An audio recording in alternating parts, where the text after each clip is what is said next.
오늘 우리는 이 디모데전서 3장 1절부터 5절까지 말씀을 본문으로 감독의 자격을 갖추자. 그래서 제가 가로로 목사라고 해놨는데요. 그 목사의 자격을 갖추자라는 제목을 가지고 함께 말씀 나누도록 하겠습니다.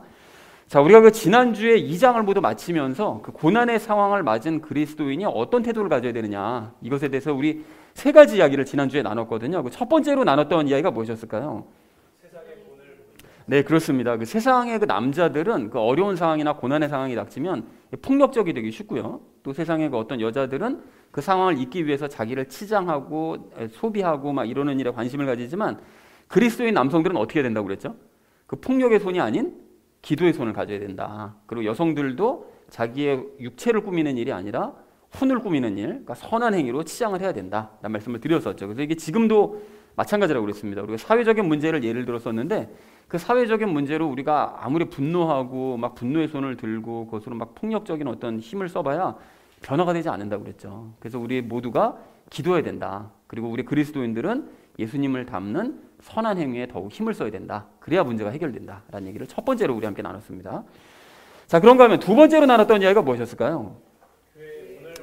네, 그렇습니다. 지난주에 그 바울이 지적했던 것이 그 교회 내의 문제가 그 직통 계시, 그 특별 계시, 그것을 이제 강조하는 그런 여성들 때문에 이제 교회가 문제가 됐었는데, 지금도 이게 똑같잖아요. 그래서 이런 것들에 열광하는 사람들이 많기 때문에 계속해서 그런 사기꾼들이 이제 양산이 되는 것입니다. 그래서 하나님께서는 오직 성경으로만 말씀하신다. 여러분, 이 사실에는 더 이상의 타협이 없어요. 여러분, 이게 없습니다. 분명하게 아셔야 됩니다. 하나님께서는 오직 성경으로만 말씀하신다. 그래서 우리가 성경에 더욱 주목하고 복종하게 될 때 거짓 대언자들은 이 땅에서 사라지게 될 것이다. 그래서 우리가 교회에 본을 보여야 된다라는 얘기를 두 번째로 나눴습니다. 자, 그런가 하면 마지막 세 번째로 나눈 이야기가 무엇이었을까요? 네, 그렇습니다. 그 지난주 그 바울이 마지막 한 얘기를 보니까 그 거짓 여성 대언자들은 열매가 없었다. 그러니까 이제 구원조차 받지 못한 그런 상태였다라는 얘기를 했었는데요. 그 얘기를 우리 보면서 하나님께서는 마지막 심판 때 오직 열매만 가지고 심판하신다라는 얘기를 다시 한번 확인했죠. 그래서 우리가 해산하는 수고로 열매 장사를 해야 된다. 달란트 비유 말씀하시면서 장사하듯이 우리가 열매 장사를 해야 된다. 그리고 열매를 그렇게 맺기 위해서는 가장 기본적인 거, 씨를 뿌려야 되는데, 그 씨가 곧 말씀이죠. 그러니까 우리가 평상시에 말씀을 먹지 않으면 열매는 아예 기대조차 할 수 없는 것이고, 뭐 씨를 안 뿌리니까 열매는 당연히 없겠죠. 그리고 열매가 없으면 당연히 뭐 마지막 때 심판받을 수밖에 없습니다. 그러니까 결국은 말씀을 읽지 않는 사람은 심판의 자리를 그냥 나아가고 있는 것이다 라는 얘기를 우리가 확인을 했죠. 그래서 우리가 그 말씀을 받을 때도 좋은 밭에 뿌리자. 그래서 처음에 성경을 읽을 때는 이제 마음에 불편한 일이 많은데, 근데 계속 우리가 말씀 중심으로 살다 보면 점차 그 불편함은 사라져간다 라는 얘기를 마지막 세 번째로 우리 함께 나눴습니다. 그래서 사랑하는 우리 나눔 있는 교회 성도님들 모두는 말씀을 기준으로 세상과 교회의 본을 보이시되 늘 열매 맺는 모습을 보이셔서 많은 사람들을 구원에 이르게 하고 진리를 알게 하시는 저와 여러분 되어지시기를 다시 한번 주님의 이름으로 간절히 축원드립니다. 지난주는 그리스도인의 태도에 대해서 이제 말씀을 우리가 함께 나눴다면, 그 이번 주는 감독의 자격에 대해서 말씀을 하고 계십니다. 그래서 주제를 이렇게 잡았는데요. 그 감독, 즉 목사의 자격을 갖추자라는 것을 이제 주제로 각절 말씀 우리 나누는 시간 가지도록 하겠습니다. 먼저 1절 말씀 우리 함께 읽도록 하겠습니다. 남자가 감독의 직무를 사모하면 선한 일을 사모한다는 이 말은 참된 말이로다 라고 말씀합니다. 여기 이제 감독이라는 말씀이 나오는데, 그 성경에서 그 감독, 그 신약 성경에서 이제 감독이라는 말이 나오면 이 감독은 지금의 이제 목사에 해당한다고 보시면 됩니다. 그래서 목사가 이제 교회를 운영했던 것처럼 이제 감독이 그 일을 했던 것이었죠.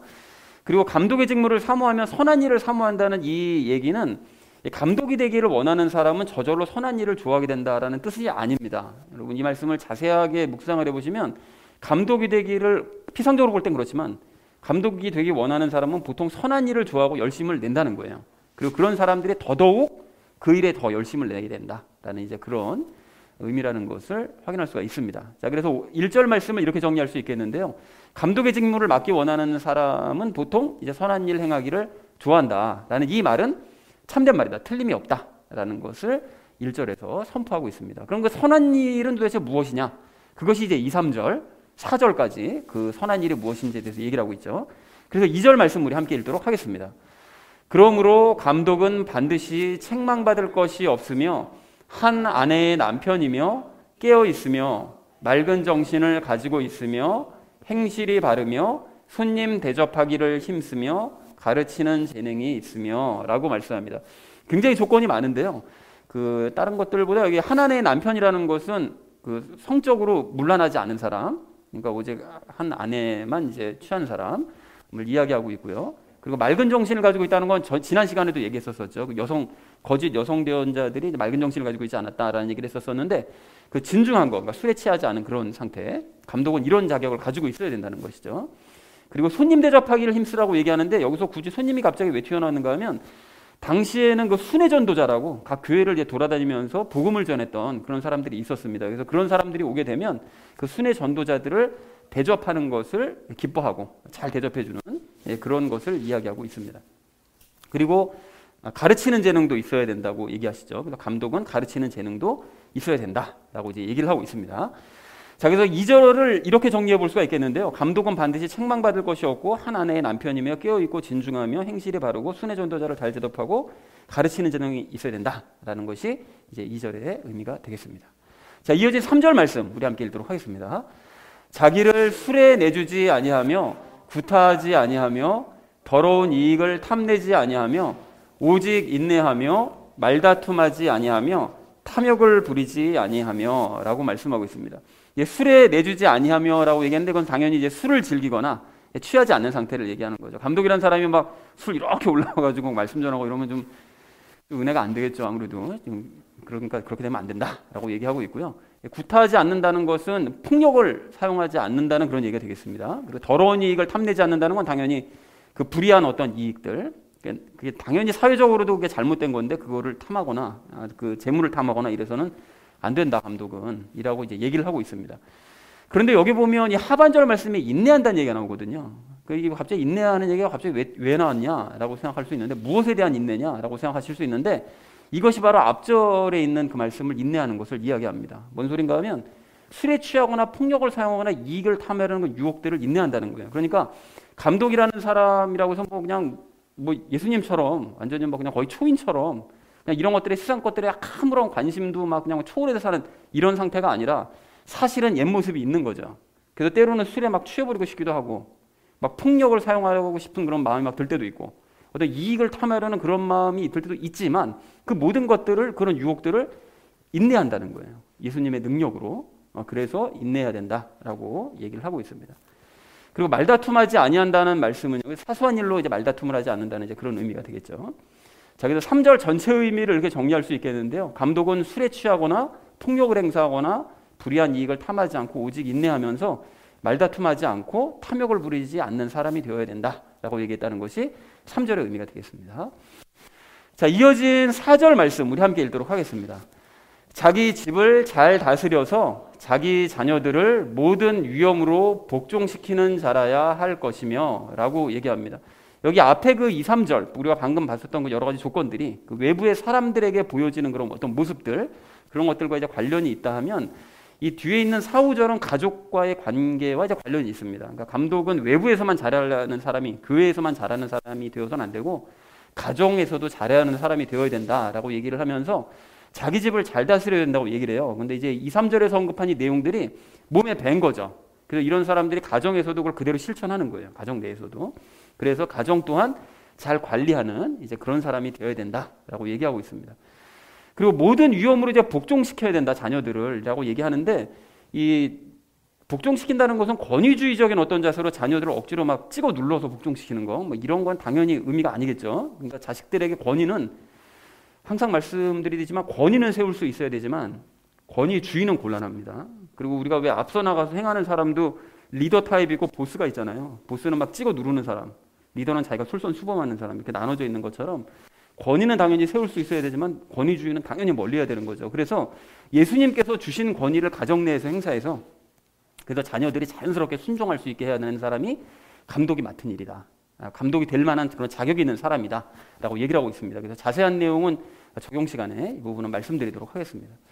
그래서 4절을 이렇게 정리할 수가 있겠는데요. 감독은 자기 집을 잘 관리하여 자녀들을 권위로 순종시키는 자가 되어야 된다라고 얘기했다는 것이 4절의 의미가 되겠습니다. 마지막 5절 말씀 우리 함께 읽도록 하겠습니다. 남자가 자기 집을 다스릴 줄 알지 못하면 어찌 하나님의 교회를 돌볼 수 있으리요 라고 말씀합니다. 이 다스린다라는 것이 이제 앞에 4절에서도 나왔었는데, 그 다스린다는 것은 어떤 그 약간 그 뉘앙스가 약간 좀 그 느낌이 이렇게 뭔가 이렇게 막 강압적으로 뭔가 이런 느낌이 좀 드는데, 사실은 그런 의미가 아니라 그 유지 관리하는 것을 뜻하는 것이죠. 자, 그래서 하나님의 교회를 돌볼 수 없다라고 얘기하는 것은 가정을 관리하지 못하는 사람이라면, 제대로 관리하지 못한다면 하나님의 교회도 당연히 관리를 하지 못할 것이다. 왜냐하면 교회는 또 하나의 가정이라고 그랬었잖아요. 가장 큰 규모의 가정이 교회라고 얘기를 했기 때문에 가정 관리를 못하는 사람은 교회도 당연히 관리하지 못할 것이기 때문에 그런 사람은 감독으로서의 자격이 없을 것이다 라고 얘기했다는 것이 마지막 5절의 의미가 되겠습니다. 자, 그래서 5절의 의미를 이렇게 정리할 수 있겠는데요. 감독이 될 사람이 자기 집을 관리하지 못한다면 하나님의 교회도 관리할 수 없을 것이다 라고 얘기했다는 것이 5절의 의미가 되겠습니다. 그래서 오늘 말씀을 전체적으로 정리를 하자면 이렇게 되겠는데요. 감독이 되기 원하는 사람은 보통 선한 일을 행하기를 기뻐한다. 그 선한 일이 어떤 것들이냐? 감독이 될 사람은 책망받을 것이 없고 성적으로도 문란하지 않고 깨어있고 진중하고 행실이 바르고 손님을 잘 대접하고 잘 가르치는 사람이어야 되고, 그런 선한 일을 해야 되고, 또 술을 멀리하고 폭력 행사하지 않고 불의한 이익 탐내지 않고 인내하고 사소한 일로 말다툼하지 않고 탐욕을 부리지 않는 그런 선한 일을 해야 된다. 그리고 자기 집도 역시 잘 관리해서 자녀들을 잘 순종케 하는 그런 선한 일들을 행해야 된다. 그래서 만약에 자기 집조차 관리하지 못하는 사람이라면 그런 사람이 어떻게 하나님의 교회를 관리할 수가 있겠냐라고 얘기했다라는 것이 오늘 5절까지의 내용이 되겠습니다. 자, 그런데 이 내용들은 오늘 별로 어렵진 않았죠. 그런데 우리가 질문이 있습니다. 이제 무슨 질문이 있는가 하면, 오늘 말씀은 감독이 되려고 하는 사람의 자격 조건에 대해서 말씀하고 있는 것이거든요. 그런데 일반 성도님들은 해당 사항이 없을 수 있잖아요. 내가 감독이 되거나 목사가 될 게 아닌데 그럼 이거는 그런 사람들에게 해당 사항이지 나에게는 없는 거 아닌가라고 생각하실 수 있는데, 여러분 그렇지 않습니다. 목사와 성도는 맡은 일이 다를 뿐인 것이지 하나님의 자녀라는 본질에서는 서로 같은 거예요. 그래서 제가 항상 말씀드리잖아요. 목사와 성도님들은 같다라고 계속 그런 걸 강조를 하잖아요. 근데 이게 틀린 말이 아니거든요. 서로 같기 때문에 목사의 직무를 우리가 사모하지 않는, 내가 목사가 되겠다라고 그런 생각을 하지 않더라도 목사와 같은 자격을 갖추고 그게 합당하게 행하는 것은 똑같이 해야 된다는 거예요. 이게 비단 목사들에게만 해당되는 얘기가 아니라 모든 성도들도 같은 수준의 그런 상태가 되어야 같이 우리가 협력해서 이 모든 일들을 교회를 운영해 나가는 것이니까 당연히 필요한 말씀이 되겠습니다. 이 부분에 대해서도 제가 잠시 후에 좀 부강해서 말씀을 드리도록 하겠습니다. 자, 그래서 그런 의미에서 우리가 적용 시간에 이제 세 가지 이야기를 나눌 건데요. 첫 번째는 자기 관리에 대해서 얘기가 나누고요. 두 번째는 가정 관리에 대해서 이야기를 나누고, 마지막 세 번째는 구체적인 관리 방법에 대해서 말씀을 나누도록 하겠습니다. 그래서 오늘 말씀의 결론이요. 감독의 자격을 갖추자라는 이 제목을 가지고 나머지 이야기는 삶에 적용하면서 함께 말씀 나누도록 하겠습니다. 감독의 자격을 갖춰야 될 우리가 오늘 첫 번째로 함께 나눌 이야기는 자기 관리를 잘하자는 것입니다. 여러분 오늘 2절하고 3절 말씀을 좀 다시 보십시오. 이렇게 보시면 감독이 되기 위한 구체적인 조건들을 쫙 나열하고 있는데 참 많습니다. 그러니까 이런 식으로 자기 자신을 잘 관리하는 사람이 감독으로서 자격이 있다, 자격이 있는 것이다 라고 성경에서는 말씀을 하세요. 그래서 여러분 대충 이렇게 쭉 훑어보시면 이게 다 지킬 수 있을 만한 것들이죠. 그죠? 근데 솔직히 이것들을 완벽하게, 물론 지킬 수 있을 거는 같은데 완벽하게 다 지킬 수 있냐? 만약에 그렇다고 그러면 감독이 될 만한 사람은 아무도 없을지도 몰라요.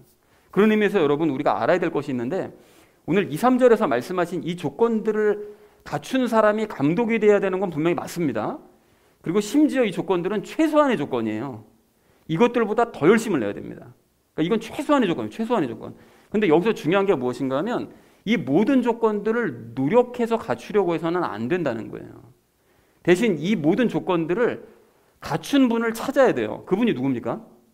그분이 예수님이시죠. 여러분 제가 뭘 말씀드리려는지 아시겠죠? 그러니까 오늘 2절, 3절에서 나열한 이 조건들을 갖추기 위해 노력하는 사람은 감독될 자격이 없는 사람이에요.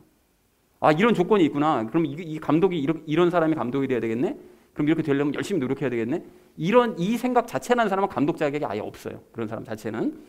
그리고 대신 예수님께 통제받아서 예수님의 힘으로 행함으로써 이 모든 조건들을 결과적으로 갖추게 된 사람, 이런 사람이 감독의 자격이 있는 사람이라는 것입니다. 여러분 이게 무슨 소리인지 예를 들어보면요, 아주 적절한 예가 있습니다. 여러분 베드로를 생각해 보시면 베드로가 초대교회 때 가장 훌륭한 감독 중에 한 명이었거든요.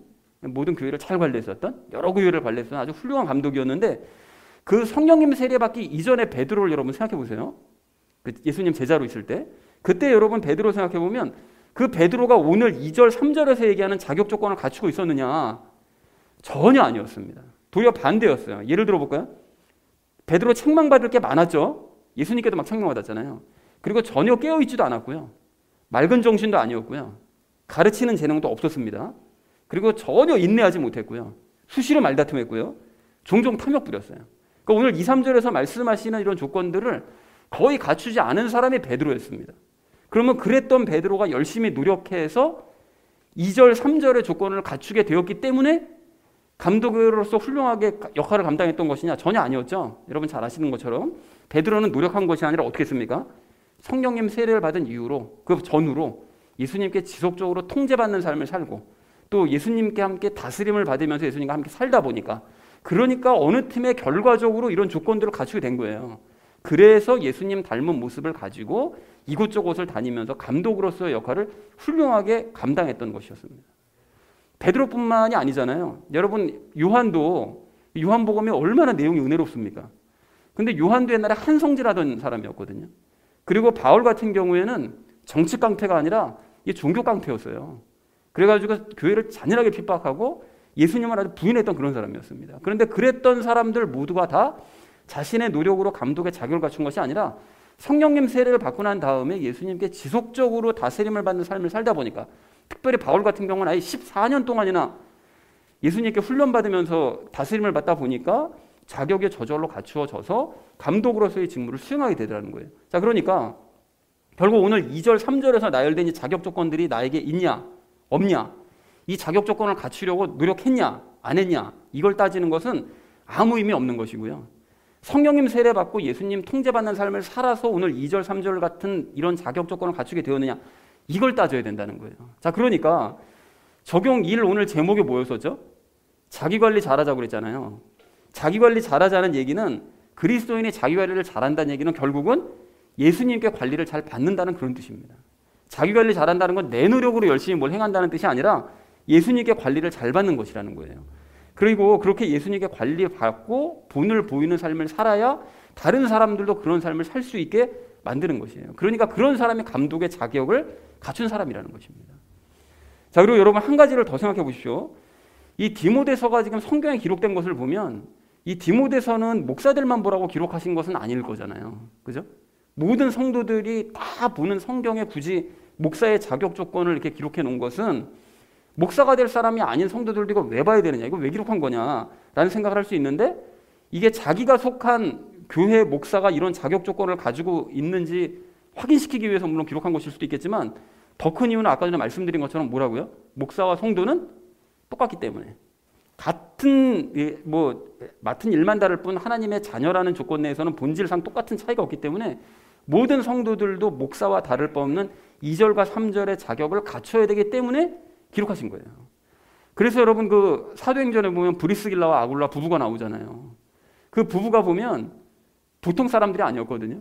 그냥 우린 성도니까 목사 될 사람 아니니까 우리는 그냥 조금만 알고 그냥 조금만 자격 조금만 갖춰야 돼, 이게 아니라 이런 자격들을 충분히 갖추고 있었기 때문에 말씀을 잘 모르는 아볼로를, 그 교사를, 목사를 데려다가 복음을 설명을 해줘요. 거꾸로 성도가 목사에게. 그래서 그 아볼로가 거듭나잖아요. 이런 자격 조건을 갖춰야 되는 게 이게 성도더라고요. 모든 성도들이 그냥 이거 목사가 다 알아서 할 거지, 이게 아니라고요. 성도들이 그런 자격 조건을 갖춰야 된다는 것입니다. 특히나 우리 교회는 종종 말씀드리듯이 뭡니까? 집사 같은 목사, 목사 같은 집사, 이걸 추구하는 교회잖아요. 그러면 진리 안에 있는 우리는 더더욱 오늘 2절과 3절과 같은 자격을 갖추어야 마땅한 줄로 그렇게 믿습니다.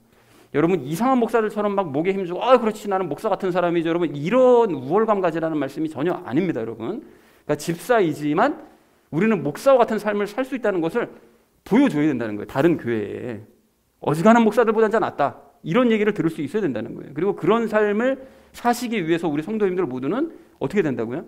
베드로와 요한과 바울처럼 예수님께 통제받는 삶을 사시기 바랍니다. 그런 삶을 습관하시기 바랍니다. 그래서 책망받을 것이 없고 문란하지 않고 깨어있고 맑은 정신을 가지고 행실이 바르고 손님 대접하기를 힘쓰고 가르치고 술을 멀리하고 폭력을 행사하지 않고 불의한 이익을 탐내지 않고 오직 인내하며 말다툼하지 않고 탐욕을 부리지 않는 삶을 자연스럽게 살아내시고, 또한 그러한 삶을 사는 것을 주변 사람들에게 증거하고 보여주는 우리가 되기를 간절한 마음으로 소망합니다. 사랑하는 우리 나눔 믿는 교회 성도님들 모두는 다시 한번 확인하시기 바랍니다. 여러분 오늘 2절, 3절에서 말씀하신 이 조건들을 하나하나 다 따져가면서 너 이거 지켜서 못 지켰어. 난 이거 지켜서 못 지켰어. 다른 건 잘하는데 이거 못 지켰네. 아 그러면 자격 없네. 넌 자격 없네. 나도 자격 없네. 아, 엄목사도 이런 거 보니까 야 이런 건 자격 없네. 목사로서. 여러분 이런 식으로 따지지 않는 우리가 되기 원합니다. 여러분 그런 태도는 그냥 율법적인 태도일 뿐인 거예요. 여러분 여기서 말씀하시는 바가 뭐라고요? 그런 식으로 따지는 사람들 보면 꼭 자기는 하나밖에 못 지키더라고요. 한두 개밖에. 그러면서 남들 막 열심히 지적질하고 있는 거예요. 어떻게 되냐면 2절, 3절 말씀을 보면서 그 아래에 숨겨진 근본적인 원리요. 예수님과 연합하고 예수님께 통제를 받아야 이 모든 조건들을 결과적으로 갖출 수 있다. 이 사실을 깨닫는 은혜 자세를 가지자는 것입니다. 그리고 그러한 사람이 실제로 예수님의 통제를 받고 그런 사람이 예수님을 닮을 수 있고 그런 사람이 감독의 자격이 있는 사람이라는 것을 잊지 않는 저와 여러분 되어주시기를 주님의 이름으로 간절히 축원을 드립니다. 감독의 자격을 갖춰야 될 우리가 오늘 두 번째로 함께 나눌 이야기는 가정관리를 잘하자는 것입니다. 여러분 오늘 그 4절 말씀을 좀 보십시오. 그 4절을 보시면 집을 잘 다스려서 자녀들을 복종시킬 수 있는 사람이 감독의 자격이 있는 사람이다. 이렇게 말씀을 하세요. 그리고 5절에서는 아예 쐐기를 박으시죠. 그러니까 자기 집조차 다스리지 못하는 사람이 어떻게 교회를 돌보는 감독이 될 수 있겠냐. 이제 이렇게 쐐기를 박으시는데 그렇다면 집을 다스려서 자녀들을 복종시켜라. 이제 이 말은 뭐 어떻게 다스리고 어떻게 복종시키라는 얘기냐. 이거 뭐 힘으로 막 강제로 막 찍어 누르라는 얘기냐. 여러분 당연히 그런 얘기가 아닐 거잖아요. 그래서 이에 대한 적절한 예가 그 지난주 그 목요일 큐티 본문에 기록되어 있습니다. 여러분 그 목요일 큐티 본문 내용이 어떻게 됐었죠? 그 요나단의 그 믿음으로 전쟁이 시작됐잖아요. 그래서 블레셋과 이제 싸움이 붙었단 말이죠. 근데 그 요나단이 자기 병기 드는 사람과 함께 블레셋을 먼저 타격을 해서 그 20명밖에 안 죽였지만 굉장히 적에게는 심리적으로 큰 타격이었습니다. 그래서 정쟁이 이제 승기를 잡게 됐죠. 근데 그때 그렇게 되니까 사울이 왕이랍시고 갑자기 권위를 내세우면서 등장한 거예요. 그 전쟁터에 등장을 해서 난데없이 뭐를 선포합니까? 금식을 선포해버려요. 아 이거 왜 그랬는지 이해가 안 가요. 진짜 이거 왜 금식을 선포했는지. 금식을 선포하니까 금식 때문에 백성들이 지치잖아요. 그러니까 나중에 그냥 고기를 핏째 먹는 이런 율법을 어긴 행위를 할 수밖에 없게 된 거예요. 그렇게 되니까 이제 사울이 그거 가지고 그냥 죄를 졌다고 막 정죄하고 말이죠. 그래서 하나님께 여쭤보니까 하나님이 또 아무 대답도 안 하시잖아요. 그러니까 이 모든 것들이 다 율법 어긴 백성들 때문이라고 그러면서 전부 다 세워놓고 이제 제비뽑기를 강요를 합니다. 그리고는 정말 너무나 치사스럽게도 자기와 요나단은 죄가 없을 거라고 생각해서 자기와 요나단은 따로 쓰고 나머지 백성들은 다 저쪽에 세워놓고 제비뽑기를 시켜요. 근데 이쪽이 뽑혀버리네요. 어이가 없게. 그러니까 이런 식으로 하더라는 거예요. 그러니까 이럴 때 백성 중에 어느 하나가 아니 이게 지금 뭐 하는 짓이냐고 이게 다 왕 때문에 지금 이 사단이 난 건데 왜 우리한테 죄를 찾느냐고 따지는 백성들이 있었는가 하면 아무도 없었어요. 아무도요. 그러니까 그냥 백성들은 뭐라고 얘기합니까? 왕이 하고 싶은 대로 다 하라고 얘기하잖아요. 그러니까 지네가 원하는 왕 뽑아놨으니까 뭐라고 할 수도 없는 거죠. 그러니까 그냥 하고 싶은 대로 다 하시라고. 그러면 여러분 이게 올바른 권위의 모습이고 이게 올바른 순종의 모습이냐? 절대로 아닙니다. 완전히 잘못된 권위적인 모습이고 완전히 잘못된 복종의 모습이라는 거죠. 그래서 결과가 어떻게 되는가 하면 하나님께서 어떻게 하시죠? 제비뽑기를 통해서 사울의 잘못을 드러내세요. 그런데도 사울이 깨닫지 못하니까 어떻게 합니까? 백성들이 사울에게 작은 반발을 해요. 요나단을 죽여야 되겠다라고 얘기하니까 요나단이 제일 전쟁의 공로가 큰데 요나단을 왜 죽입니까? 하고 그 조용하게 얘기했지만 단체로 반발한 거죠. 왕에게. 그리고 왕인 사울은 자기가 명령한 거잖아요. 자기 명령을 어기는 사람은 죽여버리겠다고 얘기해놓고 그 맹세를 스스로 깨버립니다. 그러니까 요나단을 안 죽이는 거예요. 그러니까 이때 이 순간에 사울은 이미 왕으로서 그나마 가지고 있는 하찮은 권위마저 다 산산이 깨져버렸던 것이었습니다. 그러니까 뭘 할 수 있는가 하면 힘으로 강제하는 권위 있잖아요. 자기 힘이나 뭐 권력이나 뭐 재물이나 뭘로 이렇게 강제하는 권위는 절대로 사람들을 바르게 순종시킬 수가 없다. 이 사실을 알 수가 있습니다. 그리고 그런 권위는 곧 무너질 수밖에 없는 거예요. 그러나 사울의 뒤를 이어서 왕이 된 다윗은 사울과는 완전히 반대로 행동하잖아요. 이 다윗은 왕이 되기 전서부터 부하들에게 뭐 이래라 저래라 명령한 적이 없었어요. 그러니까 스스로 권위를 세우려고 한 적이 단 한 번도 없었습니다. 그래서 가령 다윗이 부하들과 함께 사울을 피해 도망 다닐 때 그 그일라 지방에서 있었던 사건이 그 대표적인 예잖아요. 그 그일라 사람들이 블레셋 사람들에게 막 괴롭힘을 당하고 공격을 받는 걸 보고 다윗이 너무 마음이 아파가지고 하나님께 기도하니까 하나님께서 도와주라고 그러신 거예요. 블레셋 치라고. 그래가지고 부하들한테 와가지고서는 자기 혼자 할 수 없으니까 야 가서 블레셋 치자. 그랬더니 부하들이 뭐라 그럽니까? 아 우리도 도망다니는 처지인데 누굴 돕느냐고요. 막 이러니까 다윗이 어떻게 행동했죠? 야 쓸데없는 소리 하지 말고 하라고, 하나님 명령이라고. 이렇게 하지 않고요. 다시 하나님께 가서 여쭤봐요. 잘못됐나 싶어서 자기가. 또 여쭤봅니다. 그러니까 하나님 또 도와주라고 얘기를 하세요. 그래서 도와주거든요. 그러니까 다윗이 부하들에게 야 내 명령도 아니고 하나님 명령이니까 따르라고 라고 얘기하는 식으로도 명령한 적이 없었다는 거예요. 다윗은. 그리고 한참의 시간이 흘러서 다윗이 남왕국의 왕이 됐을 때도 군대 장관이었던 요압이요. 요압이 그 다윗의 조카잖아요. 그런데 그 요압이 자기 동생 원수 같겠다고 북왕국의 대표로 온 그 아브넬을 죽여버리잖아요. 그 군대 장관을. 그러니까 통일을 시키고자 하는, 그 남북을 통일시키고자 하는 그 회담이 완전히 무산돼 버린 거예요. 그러니까 이 중차대한 일이 엉망이 됐으니까 다윗 입장에서는 그 요압에게 책임 물려도 되잖아요. 그래서 요압한테 가서 야 백성들이 그렇게 하면 나오야지 않겠어 당장? 그러니까 네 나가가지고 백성들 앞에서 백배사죄하고 너 뒷수습 네가 다 해. 이런 식으로 명령을 했냐면 그러지 않았어요.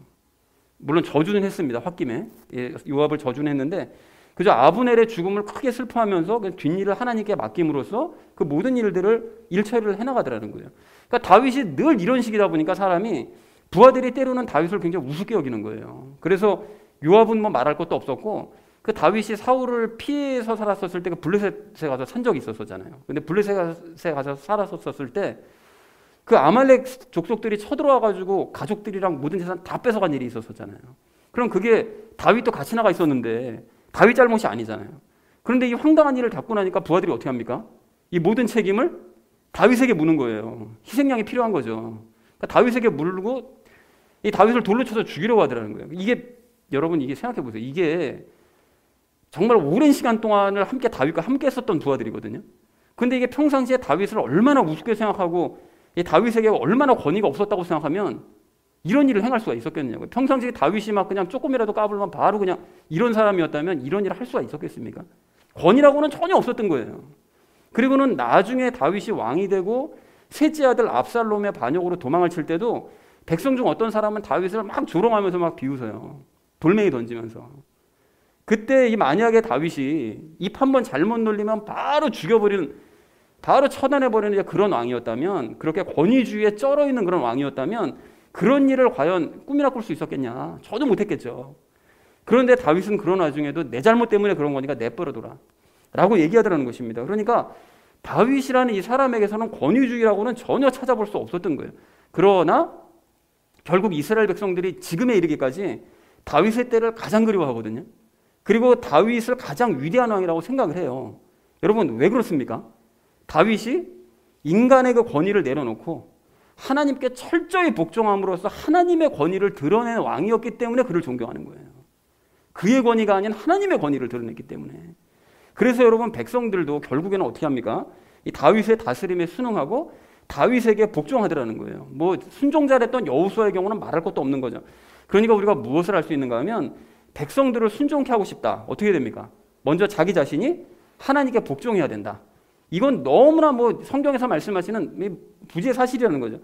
그렇다면 가정도 마찬가지입니다, 여러분. 가정도 오늘 4절에서 말씀하시는 것처럼 가정을 잘 다스리고 자녀들을 복종시키고 싶다면, 자녀들이 내 말에 잘 순종하게 만들고 싶다면 먼저 내가 예수님의 다스림을 먼저 받아야 되는 거죠. 그리고 예수님께 내가 잘 복종을 해야 되는 거예요.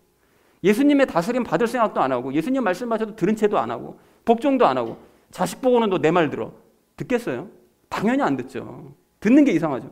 그러니까 이건 앞에 적용 1과도 긴밀하게 연결되는 것인데요. 적용 1에서 나눴던 것처럼 내가 먼저 예수님께 통제자를 받고 예수님께 잘 순종을 해서 2절과 3절과 같은 모습이 나타나면 오늘 4절 말씀처럼 가족들 역시 나의 통제에 잘 따르고 자발적으로 순종하게 된다는 것입니다.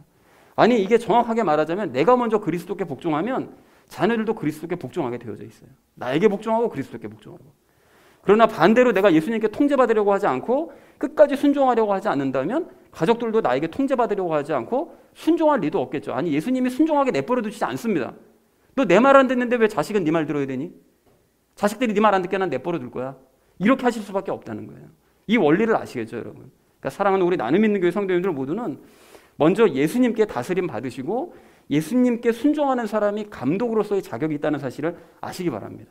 그렇다면 나부터 그런 삶을 사시기 바랍니다. 그렇게 하셔서 가정과 주변 사람들을 여러분 잘 다스리시고요. 잘 보살피시고요. 예수님의 권위로 순종케 하시는 저와 여러분 되어주시기를 주님의 이름으로 간절히 축원을 드립니다. 감독의 자격을 갖춰야 될 우리가 마지막 세 번째로 함께 나눌 이야기는 말씀으로 관리받자는 것입니다. 여러분 그 방금 나눴던 적용 1과 적용 2의 내용을 좀 더 이제 구체적으로 생각해 봤으면 좋겠는데요.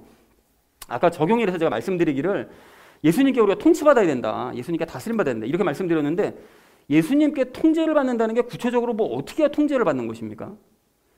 예수님께 통제를 받는다. 이런 얘기를 우리가 종종 듣는데 뭐 그분의 뭐 그 명령에 우리가 온유하게 따라야 된다. 그러면은 뭐 구체적으로 뭐 어떻게 한다는 얘기예요? 뭐 예수님의 육성을 듣고 들은 대로 따라야 되느냐? 그런 거 아니라고 그랬잖아요. 그죠? 아니면 내 느낌에 따라 행해야 되느냐? 뭐 가끔 느낌 올 때 있잖아요. 그러면은 그 느낌이 근데 만약에 죄에 물들어 있는 혼의 그 느낌이라면 그거 완전 망하는 거잖아요. 그럼 그 느낌 따라도 안 되는 거고. 그럼 어떻게 해야 되는 것입니까? 예수님의 통제를 따른다는 말씀은 곧 그렇습니다. 말씀의 통제를 따르는 것을 의미하는 거예요. 그러니까 지난주에도 말씀드렸잖아요. 말씀 읽을 때 뭐가 있다고요? 찔림이 있잖아요. 괴로움이 있다고요. 여러분 그럴 때 그 말씀을 읽을 때 찔림을 받고 깨달음을 얻은 것을 삶에 반영을 해서 내가 변화시켜가는 거, 삶이 자꾸 바뀌어가는 거, 말씀에 따라서 내 삶을 자꾸 고쳐가는 거, 이게 예수님의 통제를 따르는 삶인 거예요. 여러분 그리고 그렇게 변화되어 가다 보면 그 결과가 오늘 2절과 3절과 같은 모습으로 나타나는 거예요. 그래서 날마다 여러분 큐티 하시는 분이요, 날마다 성경 읽기 열심히 내시는 분들이요, 여러분 이런 분들은 찔림을 받고 깨달음을 얻어서 점차 삶에 반영해서 삶이 변화되어 감으로써 반드시 오늘 2절과 3절과 같은 모습으로 변화될 줄로 그렇게 믿습니다. 그런가 하면 적용 2도 마찬가지인데 우리가 먼저 예수님께 다스림받고 순종하면 가족들도 순종한다고 그랬잖아요. 그럼 내가 구체적으로 어떻게 해야 예수님께 다스림을 받고 예수님의 권위가 드러나서 가족이 순종하게 만들 수 있는가 하면 이것도 역시 말씀이에요, 여러분. 즉 내가 먼저 말씀에 순종해서 말씀의 다스림을 받으면서 살면 그러면 내가 하는 말과 행동에서 예수님의 권위가 자연스럽게 드러나는 거예요. 말씀에 여러분 가득히 적셔서 살게 되면 마음에 가득한 게 입 밖으로 나올 수밖에 없기 때문에 말씀이 나오는 거예요. 그렇게 되면 이게 자연스럽게 예수님의 권위가 드러나서 내 말을 듣는 게 아닙니다. 말씀을 듣는 거지. 그러면 가족들도 자연스럽게 순종하게 된다라는 거예요. 여러분 그런 의미에서 큐티할 때나 여러분 성경 개인적으로 성경 읽으실 때 여러분 집중하세요. 제가 종종 이런 말씀 드리잖아요. 현재 나의 상황에 대해서 여러분 뭐 상황이 좋든 안 좋든 이 상황을 예수님께 기도로 말씀드리고 계시잖아요. 그럼 기도로 말씀드렸으니까 뭐 알아서 해결해 주시겠지 이러시면 안 돼요, 여러분. 기도하셨다면 응답받고 싶으신 마음이 있으시잖아요. 그러면 그 마음이 간절할수록 집중하면서 큐티를 하시고 성경을 보셔야 된다는 거예요. 여러분 그렇게 하시면 현재 내가 보고 있는 그 큐티 말씀 아니면 내가 읽고 있는 성경 말씀 그 말씀을 볼 때 어느 날 갑자기 나의 상황이 눈에 확 보이실 때가 이런 거 체험 꼭 해보셔야 돼요, 진짜. 이 말씀이 지금 내 3,500년 전, 2,000년 전의 말씀이 오늘 나의 삶과 무슨 상관이 있습니까? 라고 생각하는 사람은 성경 모르는 사람이에요. 이게 전혀 상관없는 말씀인 것 같지만 이 상황이 나의 눈에 보인다니까요, 현재 내 상황이. 그리고 그에 대한 해결책도 성경을 통해서 주세요. 근데 이게 처음에는 겨우겨우 발견하게 되는데 시간이 지나면 지날수록 이게 자주자주 눈에 보이게 되는 거죠. 그리고 그것이 바로 내 상황에 대해서 예수님께서 성경 말씀을 통해 나에게 말씀해 주시는 것이고 그 말씀을 예수님께서 주시는 말씀의 권위라고 받고 그래서 거기 순종하며 따라가면 나의 삶은 말씀의 다스림을 받게 되는 거예요. 마찬가지로 역시 그렇게 받은 말씀을 상황에 맞게 다른 사람들에게 선포할 때 내가 오늘 본 말씀인데 이 말씀이 저 사람이랑 너무 잘 맞아요. 그래서 그 말씀을 상대방에게 선포할 때 상대방의 그 말씀에 대해 권위를 느끼고 순종을 하게 되면 그 사람도 역시 말씀의 다스림을 받게 되게 만들 수 있다는 것입니다. 그래서 가령 여러분 예를 들어서 요즘 그 젊은 친구들에게 무작정 뭐 열심히 하라고 이런 얘기 들으면 꼰대 소리 듣잖아요. 근데 그럴 수밖에 없을 것 같아요. 그러니까 이 시대 젊은 친구들이 그 누구보다 공부 양으로 치면 뭐 열심히 노력하고 막 최선을 다했다고 해요. 그러니까 그렇게 열심히 노력했는데 결과적으로 사회 나와서 뭐 얻는 성과는 없으니까 아무런 것도 손에 쥐지 못하는 것 같으니까 삶이 허무하고 힘들겠죠. 아니 열심히 하라고 해서 열심히 했는데 왜 아무것도 못 얻는 거야? 이런 마음이 들 수밖에 없을 거예요. 그러니까 열심히 해라 라는 이런 얘기는 소용이 없겠죠. 그래서 그렇게 이제 낙심한 친구들이에요. 특히 이제 교회를 다니는 그런 친구들에게 이 사울에 대해서 얘기를 해줄 수 있을 것 같은데요. 여러분 그 지난주 그 금요일 큐티를 보니까 사울이 인간적으로 생각해보면 정말 그 왕으로서는 자기가 맡은 일에 정말로 최선을 다했어요. 정말 열심을 정말 다했습니다. 여러분 잘 아시잖아요. 왕이 이스라엘 백성들이 왕을 왜 뽑아달라고 그랬다고요? 이웃 나라들과 전쟁 치를 때 왕이 필요하니까, 지휘할 왕이 필요하니까 우리 왕이 있어야 되겠다. 그러니까 사울이 그 얘기를 듣고 거기 최선을 다한 거예요. 왕은 승리를 해야 되는 사람이니까 그 일에 최선을 다하기 위해서 일평생 싸움 잘하는 사람들을 모으는데 열심을 낸 거예요. 자기 일에 열심을 다한 거예요. 최선을 다한 거예요. 그리고 또한 자기 역시 솔선수범 보이기 위해서 사울이 정말 훌륭한 창잡이었거든요. 근데 그 던지면 백발백중이었는데 다윗이 그걸 피한 거예요. 그렇게 훌륭한 창잡이가 되어서 늘도록 전쟁에 참가합니다. 그러니까 블레셋 입장에서는 사울은 진짜 골치 아픈 존재였어요. 그리고 사울은 사생활조차 다윗과는 다르게 완전히 깨끗한 사람이었어요.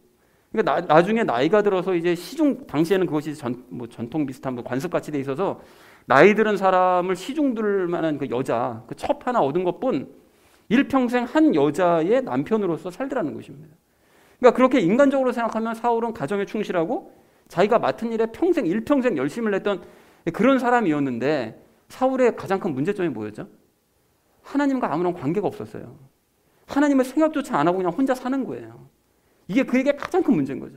그래서 일평생 동안 자기가 맡은 일에 최선을 다하면서 열심을 다했던 사울은 허무하게도 망하는 길로 가버리고 말더라는 거예요. 사회적으로, 인간적으로 생각하면 사울은 그 누구보다 모범이 되는 사람이었거든요. 근데 그런 삶의 그 마지막이 망하는 길로 가버리는. 그러니까 결국 무작정 열심히 행하는 것은 망하는 길로 가는. 이게 너무 안타까운 일이라는 거죠. 근데 다윗은 여러분 어땠습니까?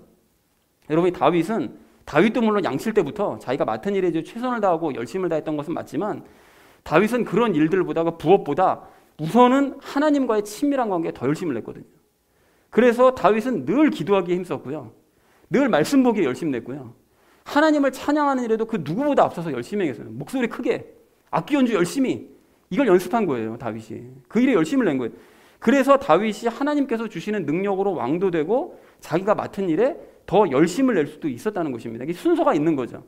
똑같이 모든 일에 맡은 일에 열심을 내지만 하나님을 우선해서 그 맡겨주신 일에 열심을 다하느냐, 하나님 없이 내가 맡은 일에만 열심을 다하느냐.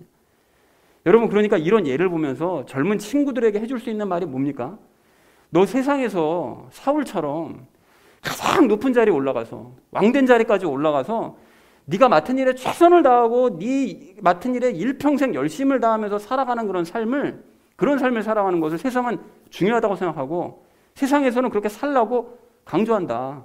그렇게 살아야만 한다고 마땅한 일이라고 강조하지만 사울처럼 그렇게 일만을 최우선순위로 삼고 그나마 그 자기 맡은 일을 자기 혼자 힘으로 다 이루려고 하면 그 결국은 멸망이다. 멸망으로 가는 인생 사는 거다. 그러니까 차라리 다윗처럼 남들이 무시하는 양을 치는 일을 할지라도 그런 직업을 가졌을지라도 하나님과 친밀해지는 삶을 최우선순위로 삼고 그 일에 전념하면 그런 사람은 하나님께서 맡겨주시는 일을 할 수 있고 그러면 하나님께서 주시는 힘으로 맡은 일도 잘 감당할 수 있다. 여러분 이런 말을 해줄 수 있을 거라는 거예요. 그리고 그러한 말씀을 예수님의 권위로 받고 말씀에 순종하는 친구는 말씀의 다스림을 받는 다윗과 같은 삶을 살 수 있게 될 줄 이렇게 믿습니다. 그러니까 결국 나부터 말씀의 통제를 따름으로써 예수님께 다스림을 받고 그리고 예수님께 받은 그 말씀을 예수님의 권위로 선포를 할 때 내 가정과 내 주변의 사람들을 순종하게 만들 수 있고 예수님의 다스림을 받게 하게 만들 수 있을 줄 이렇게 믿습니다. 사랑하는 우리 나눔 믿는 교회 성도님들 모두는 먼저 말씀의 통제를 받으시고 말씀에 순종하시기 바랍니다. 그래서 목사와 같은 집사님들 되시기 바랍니다. 그리고 저 역시 말씀의 통제를 받고 말씀에 순종함으로써 집사와 같이 열심히 일하는 목사가 되겠습니다. 더 열심히 일하는 목사 되겠습니다. 그래서 우리 모두가 그렇게 살아서 오늘 본문에서 말씀하시는 감독의 자격을 모두가 갖추시는 저와 여러분 되어지시기를 주님의 이름으로 간절히 축원을 드립니다. 주제는 이제 감독의 자격을 갖추자라고 얘기를 했었죠. 첫 번째로 나눴던 이야기가 자기관리를 잘하자고 얘기를 나눴습니다. 그래서 감독의 자격을 갖추기 위해서 우리는 저거 하기보다는 뭐 하기보다는요?